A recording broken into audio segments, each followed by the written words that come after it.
సూర్యాపేట జిల్లా కోదాడ రంగాధీర చౌరస్తాలో అధిక శబ్దం చేస్తున్న మోడిఫైడ్ సైలెన్సర్లు అమర్చిన 40 బుల్లెట్ మోటార్ సైకిల్ సైలెన్సర్లను జిల్లా ఎస్పీ ఆధ్వర్యంలో కోదాడ పోలీసులు ధ్వంసం చేశారు.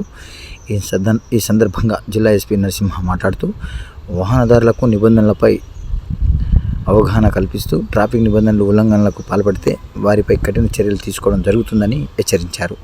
ఇటు కార్యక్రమంలో DSP Srinivasa Reddy, CI Shivashankar Nayak, traffic SI Anji Reddy, town rural ఎస్ఐలు, పోలీసులు పాల్గొన్నారు.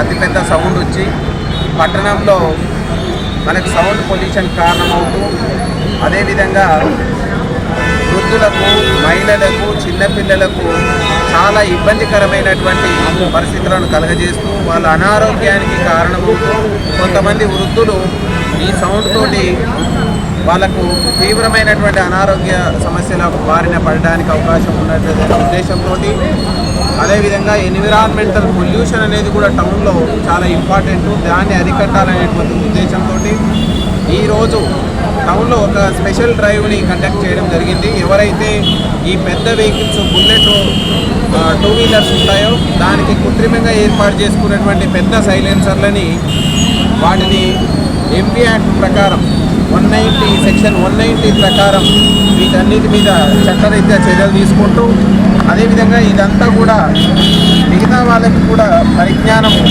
వచ్చి ఇలాంటివి పెట్టుకుంటే చట్టపరంగా చర్యలు తీసుకుంటారు పోలీసులు అనేటువంటిది తీసుకురావాలనేటువంటి అవేర్నెస్లో భాగంగా ఈరోజు ఈ సైలెన్సర్లన్నింటినీ అందరికీ పబ్లిక్ సమేతంగా, పబ్లిక్ ముఖంగా వాటిని డిస్ట్రక్షన్ చేయడం జరుగుతుంది.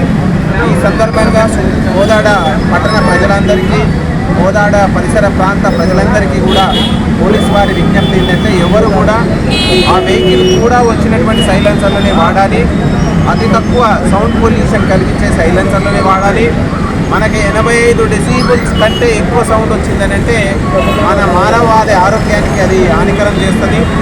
సో దీన్ని దృష్టిలో పెట్టుకొని పరిమితమైనటువంటి ఆ యొక్క ఎన్విరాన్మెంటల్ పొల్యూషన్ లేకుండా ఉండేటువంటి విధంగా అందరూ సహకరించాలి. ఇవే కాకుండా ఆటోలు కానీ ఇంకా ట్రాక్టర్లు కానీ